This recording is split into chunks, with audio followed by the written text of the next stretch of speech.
हमारे साथ भी हो चुके। Okay then, very good evening.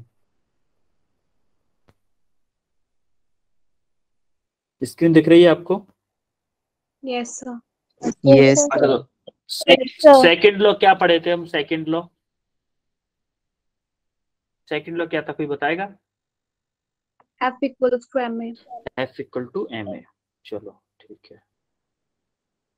F, क्या मैं यहां से ये बोल सकता हूं कि F हमारा डायरेक्टली प्रोपोर्शनल टू M और F हमारा डायरेक्टली प्रोपोर्शनल टू A? बोल सकता हूं कि नहीं? यस यानी कि अगर मैं फोर्स को बढ़ाऊं तो हमारा एक्सेलरेशन बढ़ना चाहिए। यस ma का क्या मतलब है कि जैसे जैसे फोर्स को बढ़ा रहा हूं वैसे ही वैसे मेरा एक्सेलरेशन भी बढ़ना चाहिए। एक्सेलरेशन कम नहीं होना चाहिए, बढ़ना चाहिए। जैसे जैसे फोर्स को बढ़ाऊं वैसे एक्सेलरेशन। जैसे देखो, फोर्स जब मेरा इतना था तो मेरा एक्सेलरेशन कितना होना चाहिए? यहां तक होना चाहिए। एक्सेलरेशन इतना हो रहा है, तो जैसे ही मैं फोर्स को बढ़ा रहा हूं तो मेरा एक्सेलरेशन इतना आ रहा है। जैसे ही मैं फोर्स को और इतना बढ़ा रहा हूं तो मेरा एक्सेलरेशन इतना आ रहा है। क्या मैं फोर्स के साथ साथ एक्सेलरेशन भी बढ़ रहा है? यस जैसे जैसे फोर्स मैंने मान लो इतना किया तो एक्सेलरेशन हमारा इतना आ रहा है। जैसे जैसे फोर्स बढ़ा रहा हूं मैं वैसे ही वैसे मेरा एक्सेलरेशन भी बढ़ रहा है। यही मतलब होता है डायरेक्टली प्रोपोर्शनल का। यस एक क्वांटिटी को बढ़ाएं तो हमारा दूसरी क्वांटिटी भी बढ़नी चाहिए। सिमिलरली कि यहां से m directly proportional to f directly proportional to m भी है। क्या मैं अगर फोर्स को कांस्टेंट रखूं F इक्वल टू ma से, अगर मैं फोर्स को कांस्टेंट रखूं, मान लो कांस्टेंट है ये कोई, तो क्या m is directly proportional to 1/a होगा? यस वन अपॉन ए का क्या मतलब है? जैसे ही मैं m को बढ़ाऊंगा तो क्या a कम होगा, या फिर a को बढ़ाऊंगा तो m कम होगा? या फिर यस मैं क्या करूं कि m a को कम करूं तो m बढ़ेगा। यही ना होता है यूनिवर्सली प्रोपोर्शनल का रिलेशन, कि एक को बढ़ा रहा हूं दूसरा कम हो रहा है, दूसरे को कम कर रहा हूं एक पहला बढ़ रहा है। तो क्या इसका रिलेशन कुछ ऐसे करके आएगा? यस वाला पाथ, इनवर्स वाला अगर पाथ याद हो मैथमेटिकल टूल वाला, कि देखो अगर मैं एक्सेलरेशन इतना ले रही है, इतना अगर मेरा एक्सेलरेशन है तो देखो मास कम है, आपका मास अगर कम होगा तभी इतना एक्सेलरेशन है। सेम अगर मैं एक्सेलरेशन मेरा इतना है तो आपका मास इतना आ रहा है, और एक्सेलरेशन मान लो इतना है तो मास इतना आ रहा है। सेम टू सेम अगर मैं मास के लिए लूं तो मान लो मास मेरा इतना है तो आपका एक्सेलरेशन कितना आ रहा है? देखो एक्सेलरेशन इतना है। मास को अगर मैं बढ़ा रहा हूं, मान लो यहाँ पे मास इतना ले लिया मैंने, तो एक्सेलरेशन आपका कितना आ गया? इतना आ रहा है। अगर मैं मास को और बढ़ा दूं, मान लो एक मास आपका इतना आ रहा है तो आपका एक्सेलरेशन कितना हो गया? देखो इतना आ रहा है कि नहीं आ रहा है एक्सेलरेशन? यस जैसे जैसे ही मैं मास को बढ़ा रहा हूं क्या आपका एक्सेलरेशन कम हो रहा है? यस या फिर और ये क्या मैं ये भी बोल सकता हूँ कि एक्सेलरेशन को जैसे जैसे बढ़ा रहा हूँ क्या आपका मास कम हो रहा है? दोनों एक ही बात है।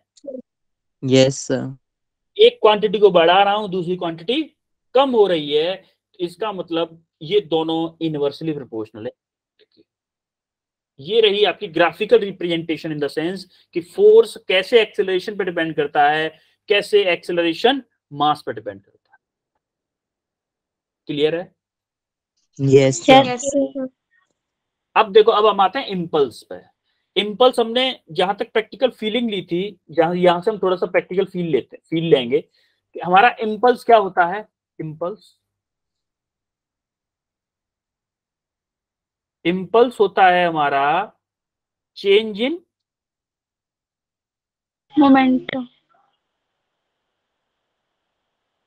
मोमेंटम पर यूनिट टाइम, या फिर हम बोले rate of change in momentum.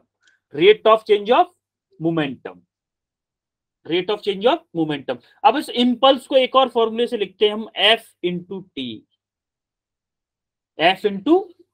Force into time. अब देखेंगे इसको ड्राइव करेंगे, एग्जैक्टली ड्राइव करेंगे rate of change in momentum के कंसेप्ट में। पहले हम इतना समझो कि इंपल्स होता है आपका force into time. Force into time, force into time मतलब कितना फोर्स हम कितने टाइम के लिए अप्लाई कर रहे हैं, उसको हम बोलेंगे फोर्स इनटू टाइम, मतलब इंपल्स। अब आप एक बात बताओ, आपका आप एक हाथ से फोन को पकड़े हो, ये मान लो आपका हाथ है, ये मेरा गाल दिख रहा है आपको, एक मिनट रुको, Yes, sir. जैसे मार रहा हूं धीमे धीमे, अगर मैं मार रहा हूं धीमे धीमे मार रहा हूं, धीमे धीमे अगर मैं मार रहा हूं, तो क्या मेरा जो फोर्स है हाथ से, जो मैं फोर्स लगा रहा हूं अपने गाल पे, तो क्या वो मेरे गाल का वो हाथ का कांटेक्ट टाइम ज्यादा है कि नहीं? Yes, sir. Yes, sir. Yes, sir. अगर मुझे इम्पल्स की वैल्यू कम चाहिए, इम्पल्स अगर मेरे पे कम पड़े, तो क्या मैं कांटेक्ट टाइम कम करूं तो इम्पल्स कम पड़ेगा? No, sir. Yes, sir. अगर कांटेक्ट टाइम बढ़ाऊंगा तो इम्पल्स बढ़ेगा, क्योंकि F इंटू टी है। देखो अब मान लेते हैं फॉर एग्जांपल, मैं एक एग्जांपल लेता हूं आपके लिए, बेसिक एग्जांपल लेता हूं कि कोई एक बॉल थी, यहां से लेते हैं, चलो इस वाली स्लाइड को पहले समझते हैं थोड़ा सा, कि आप इतना समझो कि फोर्स क्या है आपका, वो सॉरी इम्पल्स क्या है आपका, Force into time. Force into time. अब एक बात बताओ, जब बॉल आपकी मोशन में थी, बॉल आपकी मोशन में थी, यहां पे आपकी बॉल मोशन में थी, मान लो 100 मीटर पर सेकंड से, 100 मीटर पर सेकंड इसकी वेलोसिटी थी, और इसका मास कितना था, 0.1 kg मान लो मास था इसका, 100 ग्राम की बॉल थी, मान लो इसका मास था 0 kg। तो मुझे एक चीज बताओ, इसका इनिशियल मोमेंटम क्या है? इनिशियल मोमेंटम हाथ में आने से पहले, हाथ में आने से पहले इसका मोमेंटम क्या है? क्या एम वी होगा इनिशियल मोमेंटम? होगा Yes, sir. Yes, M sir. क्या, एम क्या है 0.1, और वी कितना है 100, कितना होगा 10 होगा Yes, sir. है? Yes, और sir. फाइनल मोमेंटम क्या होगा? फाइनल मोमेंटम जब हाथ में आ जाएगी, तो हाथ में आ जाएगी बॉल, तब तो रेस्ट पे आ जाएगी कि नहीं आ जाएगी हाथ में ball? Yes, sir. Yes, sir. जब बॉल को कैच कर लिया प्लेयर ने, तो बॉल क्या होगी? रेस्ट पे आ जाएगी। जब रेस्ट पे आ गई तो m इंटू 0 हो जाएगा, वेलोसिटी 0 हो जाएगी, तो फाइनल मोमेंटम क्या हो Yes. जाएगा? 0 हो जाएगा। Zero. और इम्पल्स क्या होता है? Change in momentum. तो हमारा इम्पल्स क्या होगा? मान लो यहाँ पे इम्पल्स क्या होगा? चेंज इन मोमेंटम, यानी कि final momentum 10 minus initial momentum क्या है? 0। तो क्या होगा? 10 होगा कि नहीं होगा? Yes, sir. आपने देखा होगा कि जब आप मैच देखते हो, कभी कभी गेम देखते हो, क्रिकेट देखते हो आप कभी? Yes, Yes, sir. sir. Cricket देखते हो, जब वो कैच लेता है प्लेयर, कोई भी कैच अगर लेगा, तो जैसे ही बॉल हाथ में आएगी, हाथ को पीछे लाता जाता है, वो अपने हाथ को पीछे लाता जाता है। वो ऐसा क्यों करता है? क्योंकि वो ऐसा इसलिए करता है कि बॉल का कांटेक्ट टाइम बढ़ाता है वो। अगर मेरा इम्पल्स 10 है और मेरा F इंटू टी है, अगर मैं टी को बढ़ा दूंगा, तो क्या मुझे F कम लगाना पड़ेगा? F मेरे ऊपर कम लगेगा। Yes, sir. मान लो अगर मेरा टी को मैंने कर दिया, पहले मेरा टी था 1 सेकंड, अब मैंने टी को 2 सेकंड, 1 सेकंड था तब मेरा फोर्स कितना लगेगा? 10 लगेगा ना, तभी तो 10 होगा इधर लेफ्ट साइड में। अगर मैंने कांटेक्ट टाइम को 2 सेकंड कर दिया, तो क्या मेरे ऊपर 5 न्यूटन का फोर्स लगेगा? तब 10 हो जाएगा इधर। Yes. Yes, sir. Total impulse मेरा 10 है। अगर मैं टाइम को, इसी टाइम को अगर मैं मान लो 5 सेकंड कर दूं, अगर मैं 5 सेकंड कर दूं, क्या मेरे पास 2 न्यूटन का फोर्स लगेगा? तब 10 होगा। Yes, sir. Yes. तो इसका मतलब अगर हम कांटेक्ट टाइम को बढ़ा दें, तो हमारा फोर्स कम लगेगा। तो वही एक पर्सन करता है, जब कैच को ऐसे पकड़ता है ना, कैच को जब पकड़ता है, जैसे ही कैच हाथ में आ गया, बॉल को पीछे की तरफ लेता जाता है। सेम जैसे ही बॉल इस डायरेक्शन में अगर बॉल थी, तो इसी डायरेक्शन में हाथ को पीछे लेगा, इसी डायरेक्शन में हाथ को पीछे लेता जाएगा, तो वो क्या करता है? टी की वैल्यू बढ़ाता है। क्या बढ़ाता है? कांटेक्ट टाइम की वैल्यू बढ़ाता है। जैसे ही कांटेक्ट टाइम बढ़ जाता है, अगर कांटेक्ट टाइम बढ़ जाएगा, तो क्या होगा? फोर्स कम लगेगा कि नहीं लगेगा? Yes, sir. अगर कांटेक्ट Yes. टाइम बढ़ जाएगा तो आपका फोर्स कम लगेगा, अगर फोर्स कम लगेगा तो उसके हाथों में चोट कम लगेगी, हाथ में चोट कम लगेगी। समझ में आ रहा है कि नहीं आ रहा है? Yes, Yes. sir. Yes. Similarly हमारा फोर्स क्या, इम्पल्स क्या होता है, फोर्स इनटू टाइम। तो आप अकॉर्डिंग टू सेकंड लॉ क्या F इक्वल टू ma होता है सेकंड लॉ से? Yes, sir. अब आप ये इक्वेशन ऑफ मोशन बताओ, इक्वेशन ऑफ मोशन से v equal to u plus at, तो यहां से क्या मैं एक्सेलरेशन निकाल सकता हूं, v माइनस के u अपॉन t लिख सकता हूं कि नहीं? देखो इस u को इधर Yes. लाए, माइनस के u अपॉन t। अब बस एक ही जगह पे मैं क्या पुट कर दूं, एक ही जगह पे ये वैल्यू अगर मैं पुट कर दूं एक ही जगह पे, तो क्या मैं ये लिख सकता हूं कि F इक्वल टू m, एक ही जगह पे क्या पुट कर दूं, v माइनस के u अपॉन t पुट कर सकता हूं ना? Yes, sir. Yes, sir. अब v माइनस के u अपॉन टी पुट किया मैंने, तो ये क्या हुआ, इस t को मैं इधर पहुंचा दूं, t को इधर पहुंचा दिया, Yes. तो इधर क्या हो गया, फोर्स इनटू टाइम, और इधर क्या बचा, m v माइनस के u। अब यहाँ पे v क्या है, फाइनल वेलोसिटी है कि नहीं, Yes, Yes, sir. और u क्या है आपकी इनिशियल वेलोसिटी। Yes. तो क्या ये वाला फॉर्मूला ये है कि mv माइनस के mu, क्या मैं इसको ये लिख सकता हूं कि फाइनल मोमेंटम माइनस के इनिशियल मोमेंटम, लिख सकता हूं कि नहीं? Yes, sir. Yes, तो sir. अगर फाइनल माइनस इनिशियल है तो क्या ये चेंज इन मोमेंटम है Yes, Yes, कि sir. नहीं? और F इंटू टी को क्या बोलते हैं, फोर्स इंटू टाइम को क्या बोलते हैं, हम इम्पल्स बोलते हैं कि नहीं बोलते हैं? Impulse. Yes, sir. तो क्या आपका ये प्रूफ समझ में आया कि impulse equal to change in momentum कैसे आता है? ये क्लियर हुआ आपको? Yes, sir. Yes, sir. Impulse equal to change in momentum किसकी हेल्प से आता है, equation of motion and Newton second law की हेल्प से। अब इसकी डायमेंशन क्या होगी भाई, यूनिट एंड डायमेंशन क्या होगी? अब देखो इम्पल्स क्या है, फोर्स इनटू टाइम है, फोर्स की यूनिट क्या होती है, Newton, Yes, sir. sir. Yes, sir. और टाइम का क्या होता है, सेकंड। Second. तो इसकी यूनिट क्या हो सकती है, न्यूटन सेकंड हो सकती है। एक यूनिट Yes, और हो sir. सकती है, एक यूनिट और हो सकती है। इधर क्या है, इधर क्या है, मास केजी, और इधर क्या है, वेलोसिटी मीटर पर सेकंड। ये भी हो सकती है और ये भी हो सकती है, दोनों सेम यूनिट है एक्चुअली में, दोनों सेम यूनिट है, केजी मीटर पर सेकंड। इसको जब सॉल्व करोगे न्यूटन को क्या लिख सकते हैं, kg metre per second square. Yes, sir.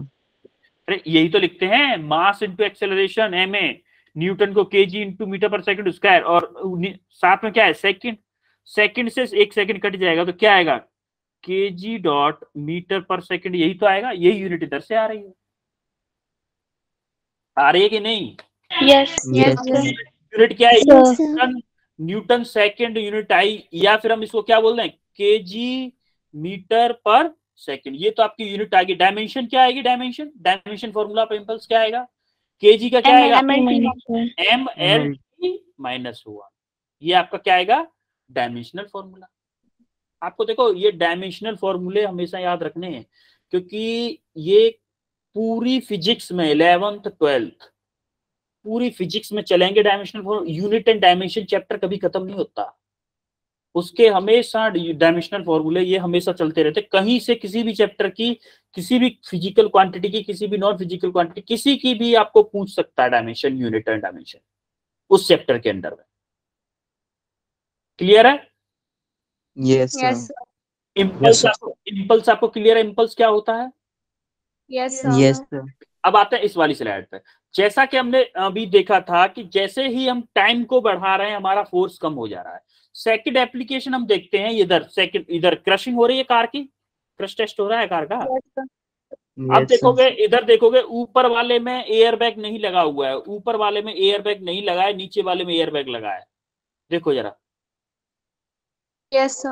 ऊपर वाले में एयर बैग नहीं लगा है तो उसका हेलमेट टूट जा रहा है। देखो जब शीशे में लग रहा है तो शीशा टूट रहा है ना, उसका हेलमेट भी टूट जा रहा है, लेकिन इसका दूसरे वाले का हेलमेट नहीं टूट रहा है। देखो नहीं टूट रहा है ना, Yes, sir. Air bag. देखो एयर बैग क्या करता है, जब यहाँ इसकी कार जब दीवार से टकराई थी तो इसको एक शॉक लगा था, एक झटका लगा था, एक साथ एक झटका लगा था, तो एक इम्पल्स लगा था, इसका मोमेंटम था कुछ, मोमेंटम 0 हो गया, तो चेंज इन मोमेंटम, आपका चेंज इन मोमेंटम कुछ होगा, एक फिक्स वैल्यू होगी ना चेंज इन मोमेंटम की। Yes. अब क्या हुआ, इसका सिर डायरेक्टली स्टीयरिंग में टकराया, और क्योंकि इसके बीच में कुछ भी नहीं था तो कोलिजन टाइम बहुत कम था। अब कोलिजन टाइम कम था तो क्या फोर्स ज्यादा होगा? Yes. टाइम कम होगा तो फोर्स ज्यादा होगा। अब सेकंड वाले केस में क्या हुआ, जब ये दीवार से कार टकराई तो देखो इसका सिर पहले किस पे जाके लगा? एयर बैग्स पे। एयर बैग में क्या होता है? एयर होती है, हमारे कोई गैस होती है, ये मान लो आप गैस होती है, वो गैस क्या करती है? कंप्रेस हो जाती है। जब वो गैस कंप्रेस होती है, जैसे सिर इसके ऊपर पड़ता है, कंप्रेस होती है, तो क्या करती है? कोलिजन टाइम को बढ़ा देती है। अगर टाइम बढ़ जाएगा तो फोर्स कम होगा कि नहीं होगा? Yes, sir. टाइम बढ़ जाएगा, कांटेक्ट टाइम बढ़ जाएगा तो आपका फोर्स कम हो जाएगा। अगर फोर्स कम हो जाएगा इसका मतलब हमारे ऊपर जो चोट लगने वाली थी एक्चुअल में विदाउट एयर बैग की जो चोट लगती उससे कम लगेगी एयर बैग के साथ में। Yes, sir. आज आपको एयर बैग की इंपोर्टेंस समझ में आई कि एयर बैग क्यों लगाए जाते हैं कारों में? Yes, sir. क्लियर है? Yes, sir. अगर आपका फॉर्मूला क्या होता है, वाला फॉर्मूला होता है impulse equal to F into T होता है ना? Yes, sir. क्या मैं force equal to impulse upon time भी लिख सकता हूँ इसको? Yes, sir. है? तो क्या फोर्स आपका इनवर्सली प्रोपोर्शनल होता है 1/t के? Yes, sir. जैसे जैसे हम टाइम को बढ़ाते हैं, कोलिजन टाइम बढ़ाते हैं, क्या फोर्स कम होता जाता है? Yes, sir. इधर लिखा भी है more is the time lesser is the force, यानी कि जितने टाइम ज्यादा के लिए कोलिजन होगा उतना ही कम फोर्स आपको लगाना पड़ेगा या फिर आपके ऊपर लगेगा। क्लियर है कि नहीं? Yes, sir. अगर दोनों केसेस में आपको एयर बैग की समझ में आई इंपोर्टेंस, ऊपर वाले में ये समझ में आया कि जो प्लेयर कैच को लेता है तो अपने हाथ को पीछे की तरफ क्यों ले जाता है, थोड़ा सा पीछे की तरफ ले जाता है, तो वो क्या करता है? कोलिजन टाइम बढ़ाता है। क्यों बढ़ाता है? क्योंकि उसके हाथ पे कम से कम फोर्स लगे, इसलिए बढ़ाता है टाइम को। समझ में आया importance? Yes, sir. Okay then, अब इस क्वेश्चन को तो मैं ही कराऊंगा क्योंकि वो सॉल्यूशन हिडन है नहीं उसका। हाँ। देखो, अ गन फायर 10 बुलेट पर सेकंड, 10 बुलेट पर सेकंड, ईच ऑफ मास 10 ग्राम। अब देखो 10 बुलेट पर सेकंड है ना गन, तो 10 बुलेट एक सेकंड में फायर कर रही है बुलेट, 10 बुलेट्स एक सेकंड में फायर कर रही है, तो क्या टोटल मास बुलेट से निकल रहा है कितना? 10 इंटू 10 ग्राम, 100 ग्राम मास निकल रहा है कि नहीं निकल रहा है बुलेट से? Yes, sir. एक सेकंड में 10 बुलेट निकल रही है और एक बुलेट का मास है 10 ग्राम। किसी का माइक ऑन है क्या? तो हम इसको क्या बोलेंगे? 0.1 kg बोल सकते हैं इसको, टोटल मास को। Yes, sir. तो क्या पूछा है? Force required to hold the gun. जैसे ही आपने देखा होगा जब कोई गनर गन चलाता है ना तो उसके ऊपर एक बैकवर्ड फोर्स लगता है, बैकवर्ड डायरेक्शन में एक फोर्स लगता है जो किसकी वजह से लगता है कि जब आपकी गोली एक मोमेंटम के साथ आगे की तरफ जाती है तो उस according to law of conservation of momentum उसका एक बैकवर्ड फोर्स छोड़ के जाती है। उसकी वजह से हमें जो गन में पीछे की तरफ धक्का लगता है, तो हमें वो पूछा गया है उस गन को होल्ड करने के लिए उसकी पोजीशन में कितना फोर्स हमें लगाना पड़ेगा। तो क्या हम change in momentum per unit time लगा दें? चेंज इन मोमेंटम, गोली का जो मोमेंटम होगा, जैसे जो मोमेंटम गोली लेके बाहर निकले, क्या वो गन को अपोजिट साइड में उतना ही मोमेंटम देगी? Yes, sir. देगी कि नहीं? सेम अपोजिट मोमेंटम देगी। तो उसके लिए क्या करेंगे? अब यहाँ पे देखो इनिशियल वेलोसिटी क्या है गोली की? भाई जो बुलेट के अंदर गोली होती है उसकी इनिशियल वेलोसिटी क्या होती है? 0। इनिशियली वो वेलोसिटी रेस्ट पे थी, तो फाइनल वेलोसिटी क्या होगी? 50 मीटर पर सेकंड। क्या मैं change in momentum per unit time लगा दूं फोर्स के लिए? Yes, sir. फोर्स के लिए चेंज इन मोमेंटम मतलब mass, total mass into v minus के u अपॉन t। t क्या है? 1 सेकंड के लिए ले रहे हैं हम, ले रहे हैं कि नहीं 1 Yes, सेकंड के लिए? अभी एक और मेथड बताऊंगा मैं, डोंट वरी, एक और मेथड बताऊंगा इस क्वेश्चन को करने का। अब यहां से देखो वैल्यू पुट करोगे तो 0.1 kg मास का आ गया, इसका 50 माइनस के u क्या है 0 अपॉन t क्या है 1, यहां से आएगा आपका 5 न्यूटन। अब आपका इसको एक और मेथड बताता हूं आपको। अब हम इक्वेशन ऑफ मोशन की हेल्प से देखते हैं इसको कैसे करते हैं। क्या आपको ये पता है, ये तीनों चीजें पता है कि नहीं पता है आपको? आपको Yes, sir. इनिशियल वेलोसिटी पता है, आपको फाइनल वेलोसिटी पता है, इनिशियल वेलोसिटी पता है, फाइनल वेलोसिटी पता है। आपको निकालना क्या है, पहले हम क्या हम एक्सेलरेशन निकाल सकते हैं इक्वेशन ऑफ मोशन से। Yes. Yes, sir. Yes, sir. कौन सी इक्वेशन लगाऊं मैं, So कौन सी first इक्वेशन equation, लगाऊं?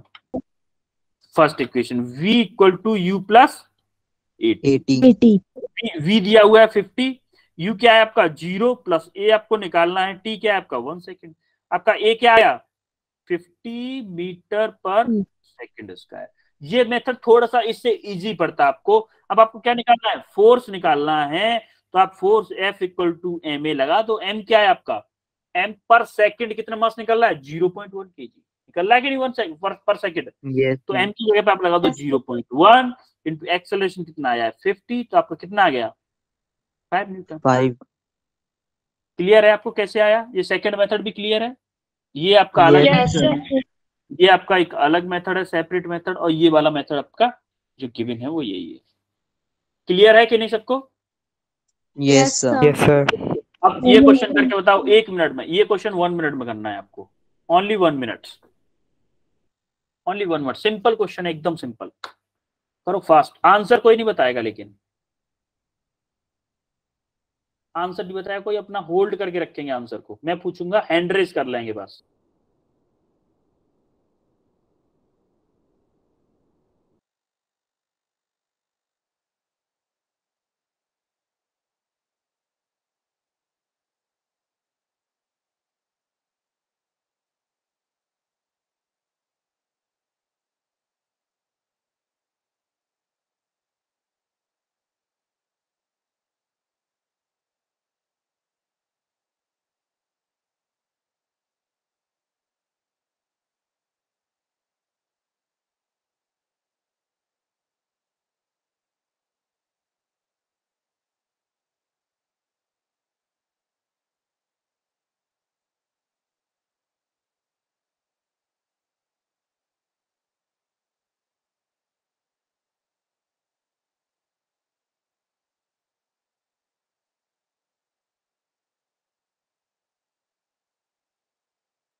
सात्विक का हो चुका है, बाकी लोग किसी और का हुआ?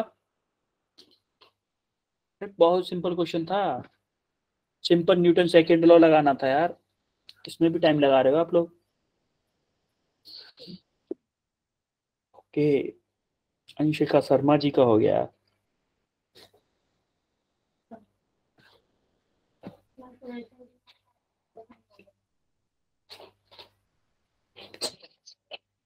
बाकी लोग किसी और का हुआ?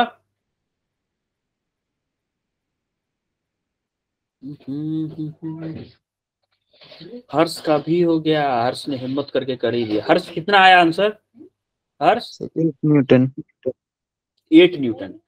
हाँ यार 80 आएगा, सिंपल क्वेश्चन है। देखो देखो, आपको मास दिया है, मास दिया है क्या, m दिया है 1 kg, और आपको a दिया हुआ है, और क्या पूछा है फोर्स, फोर्स पूछा है।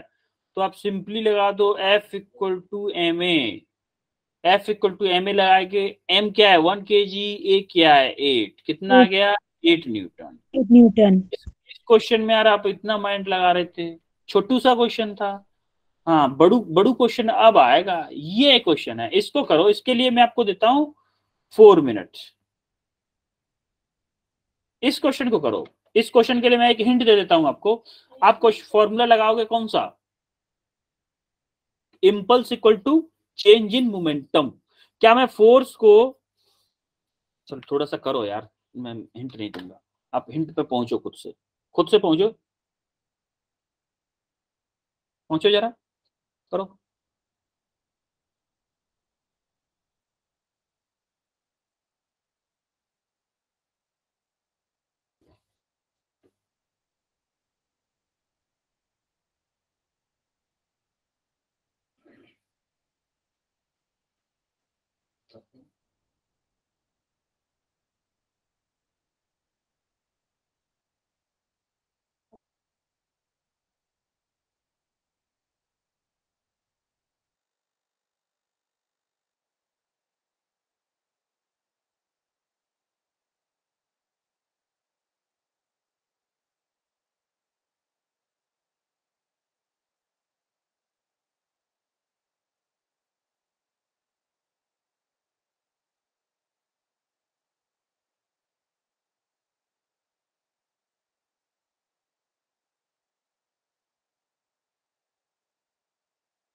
हो रहा है, हो रहा है कि नहीं? Yes sir. करो करो। सर हो गया। हो गया, ओके मानसी, जस्ट वेट करो, बाकी लोग भी करें, थोड़ा सा वेट करो बस।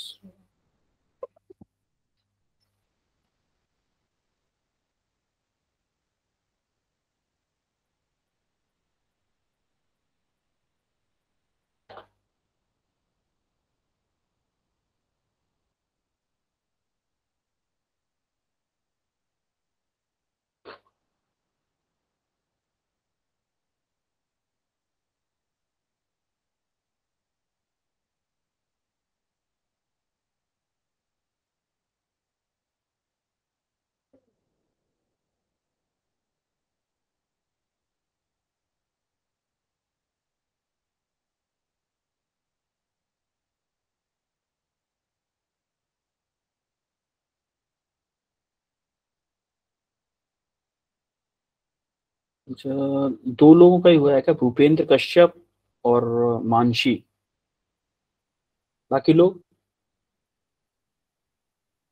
भूपेंद्र कितना आया आंसर? Sir 200 Newton. ओके, भूमिका Yes, sir. कितना आंसर है? Sir, 200 Newton.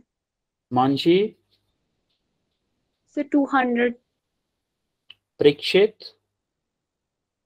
सर 200। ओके सबका 200 है, वाह। हर्ष, हर्ष आपका क्या है हर्ष? सर बी ऑप्शन 200 न्यूटन पर सेकेंड। ओके सब लोग 200 के पीछे ही, तो मुझे भी 200 के पीछे ही जाना पड़ेगा यार, फिर तो सभी लोग कह रहे तो आप सभी तो गलत नहीं हो सकते। चलो देखते हैं। देखो इम्पल्स क्या होता था? Impulse, impulse change in momentum था। Yes Yes, sir. sir.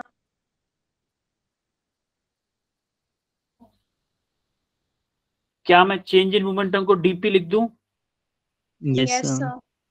क्या मैं इसको इम्पल्स को F इंटू डी टी लिख सकता हूं? Yes sir. Yes, sir. Force into time था ना, इधर क्या था? Change in momentum DP. क्या मैं इसको ये लिख दूं कि DP equal to F D T? बस दोनों पलट के लिख दिए हैं। Yes sir.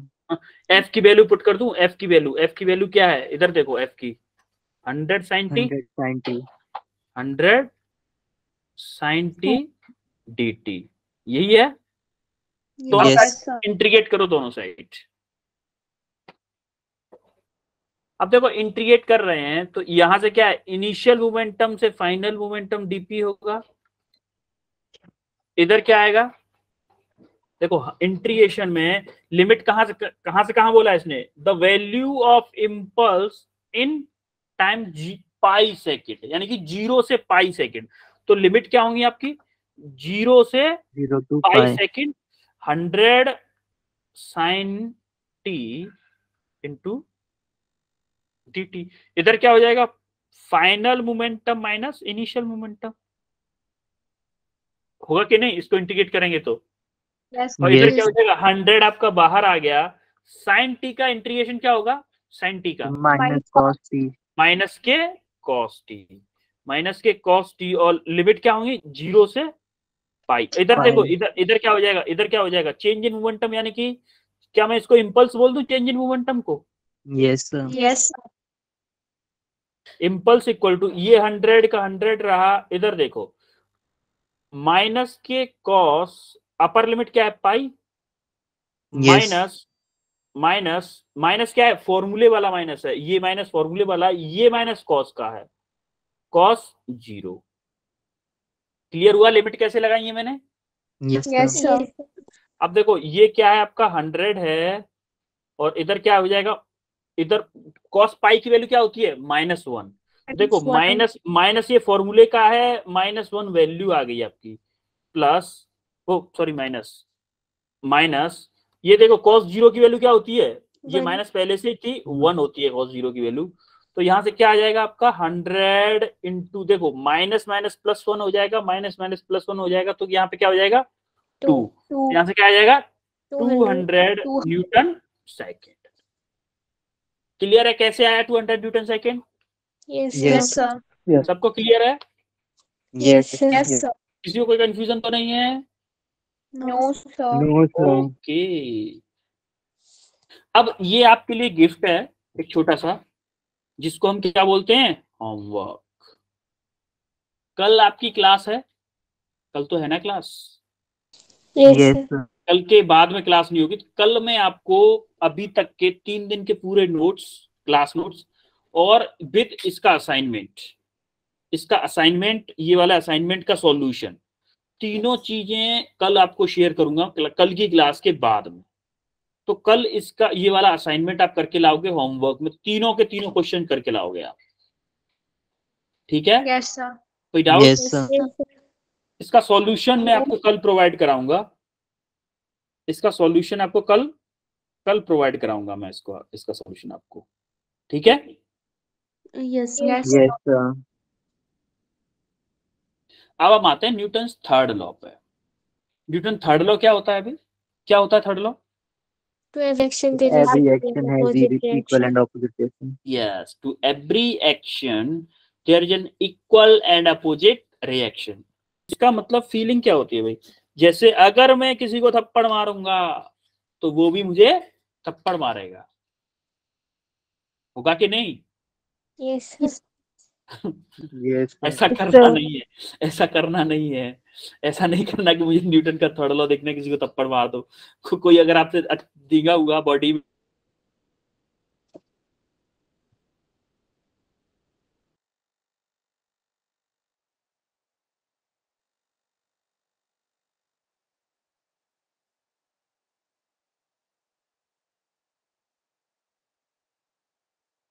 बॉडी शॉडी हुई उसकी तो और ज्यादा है।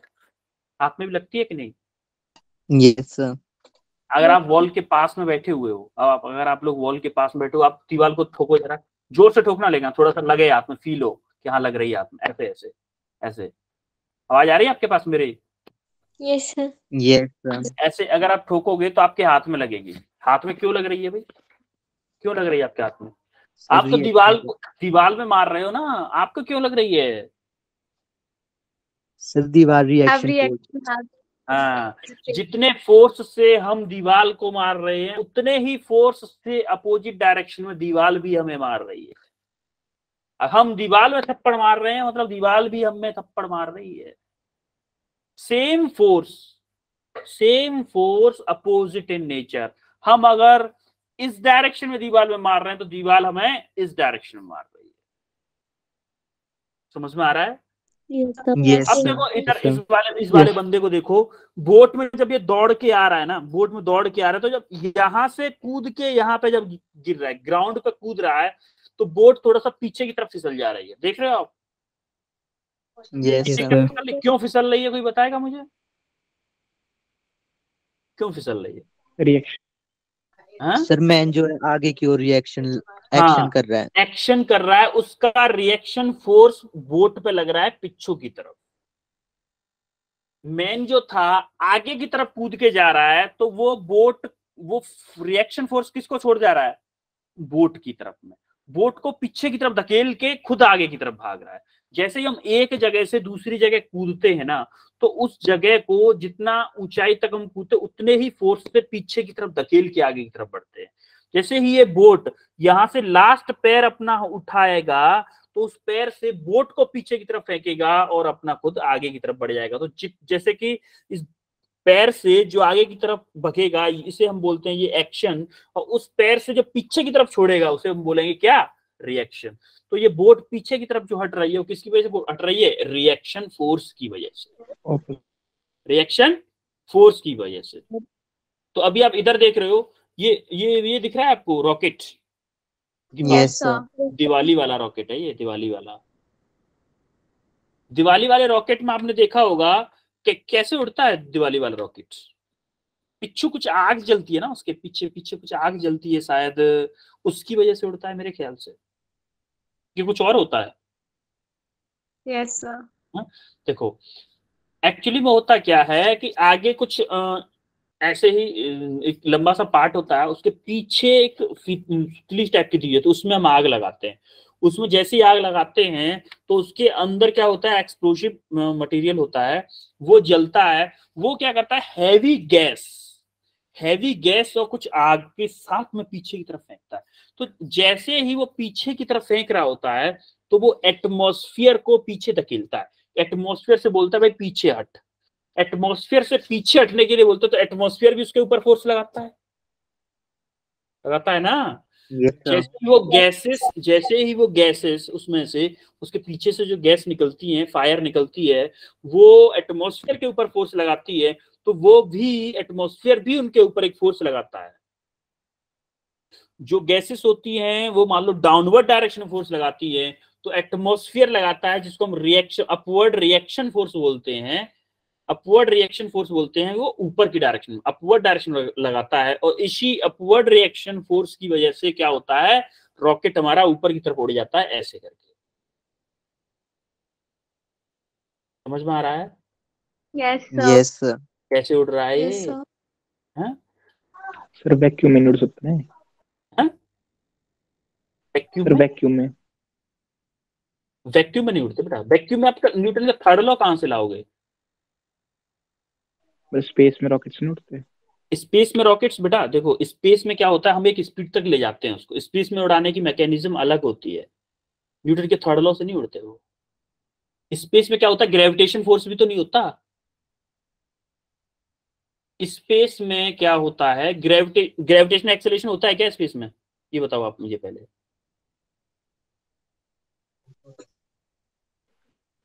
स्पेस में जो आपके रॉकेट्स, आपके जो सैटेलाइट होते हैं, satellite Yes, sir. Yes, sir. Satellite earth के चक्कर लगा रहे हैं चारों तरफ, अर्थ के चक्कर लगा रहे हैं। क्या हम उन्हें उसमें कुछ डीजल फ्यूल पेट्रोल कुछ डाला है उसमें? No, Yes, sir. sir. एक टाइम No. उसको एक फिक्स वेलोसिटी दे दी, क्योंकि वहां ग्रेविटेशनल फोर्स है ही नहीं, ग्रेविटेशनल फोर्स नहीं है, एयर ड्रैग नहीं है, एयर ड्रैग और ग्रेविटेशनल फोर्स नहीं है, इसलिए उसका कोई रेजिस्टेंस है ही नहीं। जब कोई रोकने वाला नहीं होगा तो कोई रुकेगा नहीं, न्यूटन के फर्स्ट लॉ के अकॉर्डिंग। न्यूटन का फर्स्ट लॉ कहाँ अप्लाई होता है, स्पेस में अप्लाई होता है एक्चुअली। न्यूटन का जो फर्स्ट लॉ आपने पढ़ा है, Yes, sir. Yes. First law याद है, Yes. वो एक्चुअल वो अप्लाई कहां पर होता है, स्पेस में जाके होता है। अगर आप स्पेस में किसी चीज को कोई वेलोसिटी दे दोगे, वो कभी नहीं रुकेगी जब तक आप उस पर फोर्स नहीं लगाओगे रोकने के लिए। समझ रहे हो कि नहीं? Yes, sir. Yes, sir. Clear हुआ? फिर ये एक्शन रिएक्शन पेयर वाला क्लियर हुआ?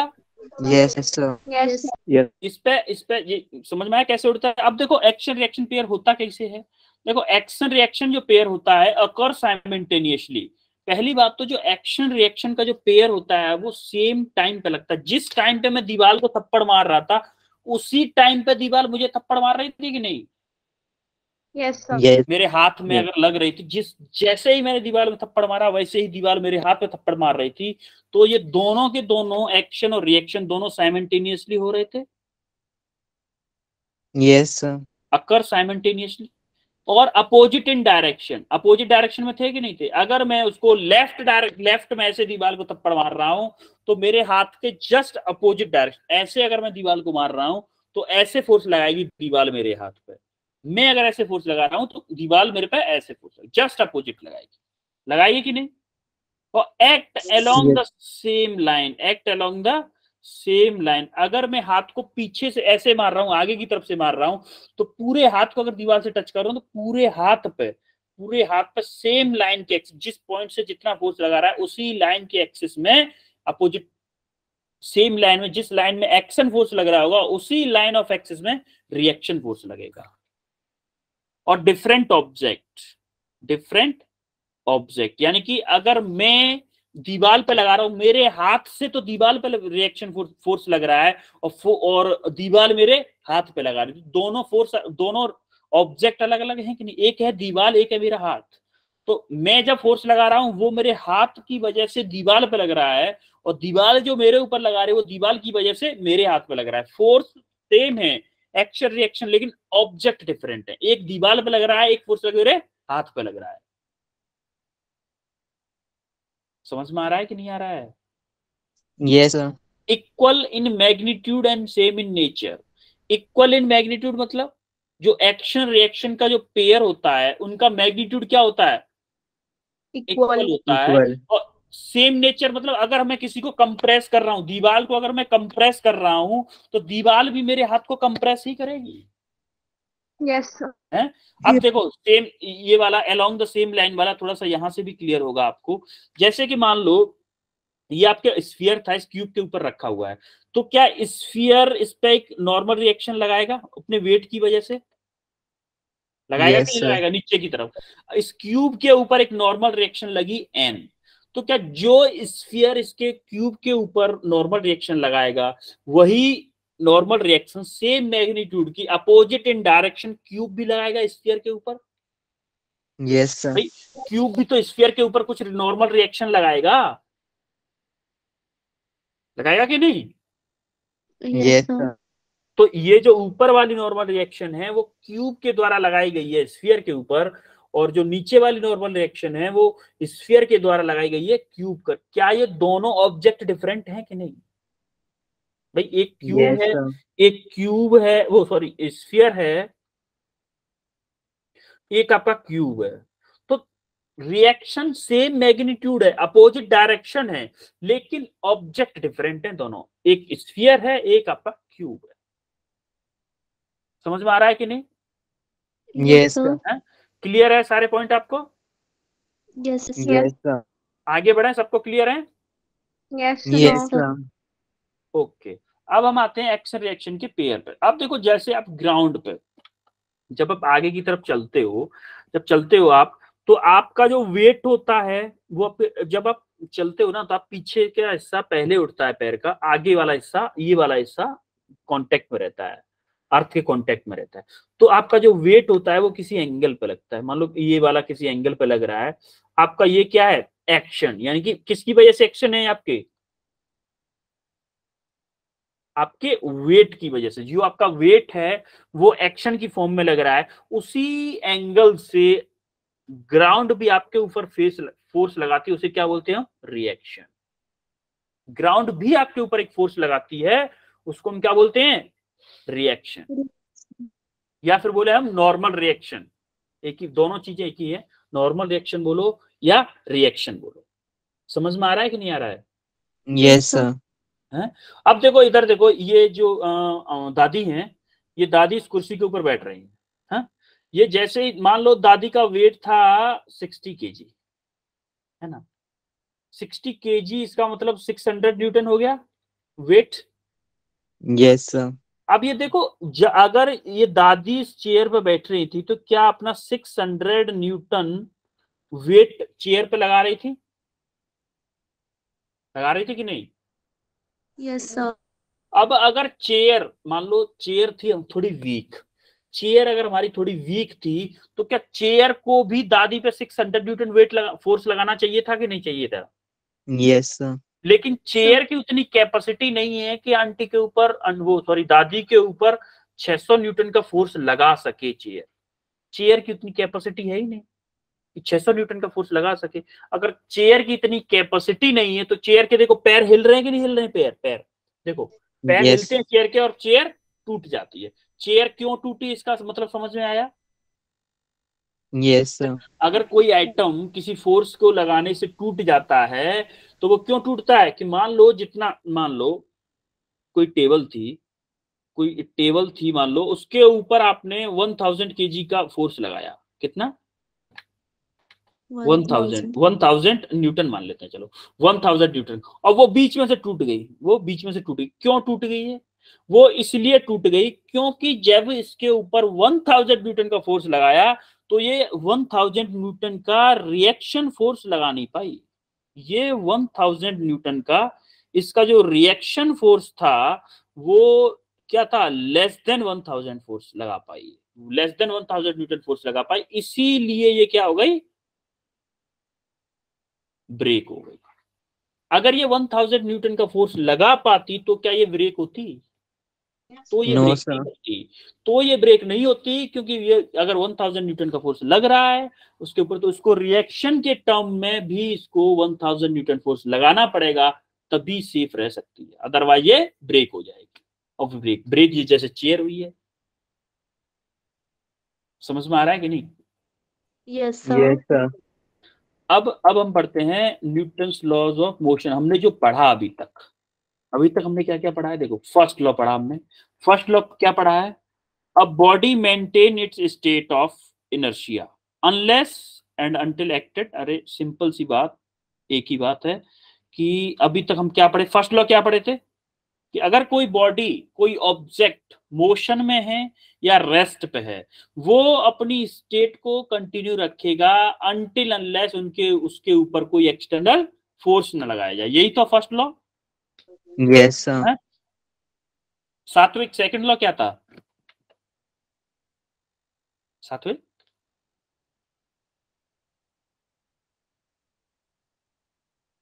भूमिका भूमिका भूमिका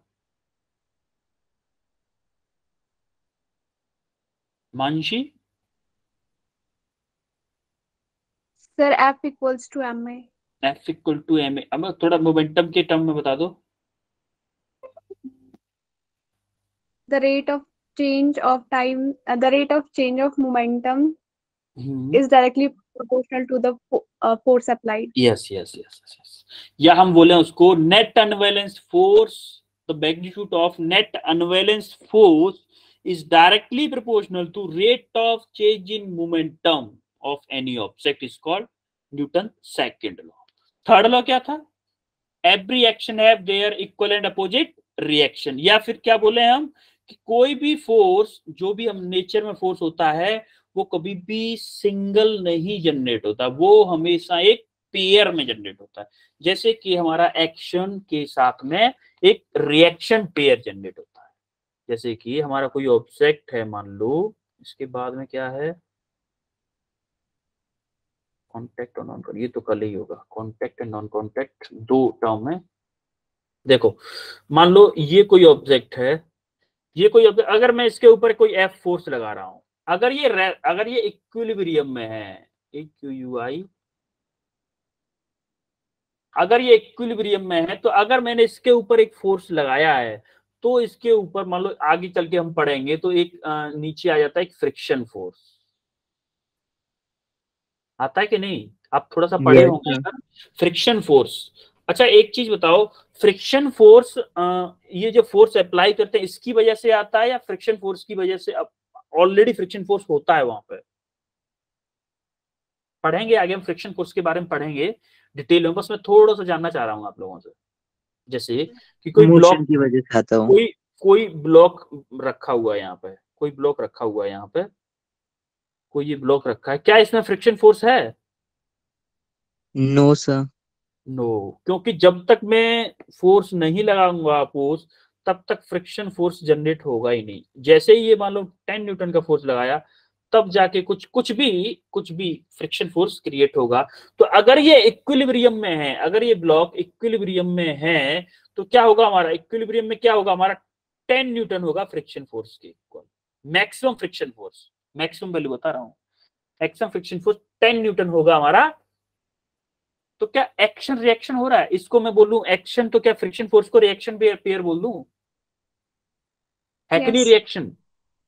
yes sir. Same to same, इससे पहले भी हम पढ़े थे, इससे पहले भी, जैसे ये पैर था, उसका वेट, जो पर्सन था उसका वेट डाउनवर्ड लग रहा था, उसको क्या बोले थे हम? एक्शन। और जो नीचे से ग्राउंड जो लगा रही थी, वो क्या था? रिएक्शन।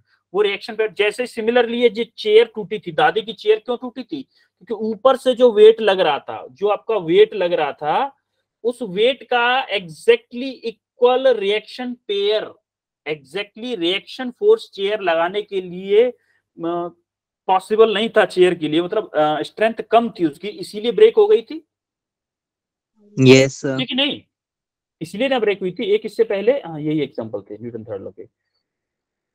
तो अभी कल हम पढ़ेंगे contact and non contact force. ये मैंने इसीलिए नहीं बताया क्योंकि कॉन्टैक्ट फोर्स थोड़ा सा बड़ा वो है।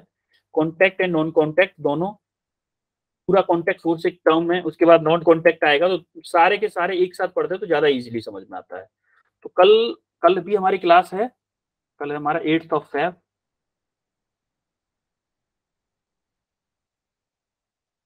कल हम यहाँ से शुरू करेंगे, ठीक है? Yes sir. Okay then, good night everyone. Good night sir. Very good night everyone. Good night sir. You're welcome Thank you, sir. everyone. Good night, sir. Welcome everyone. Good night. Welcome everyone.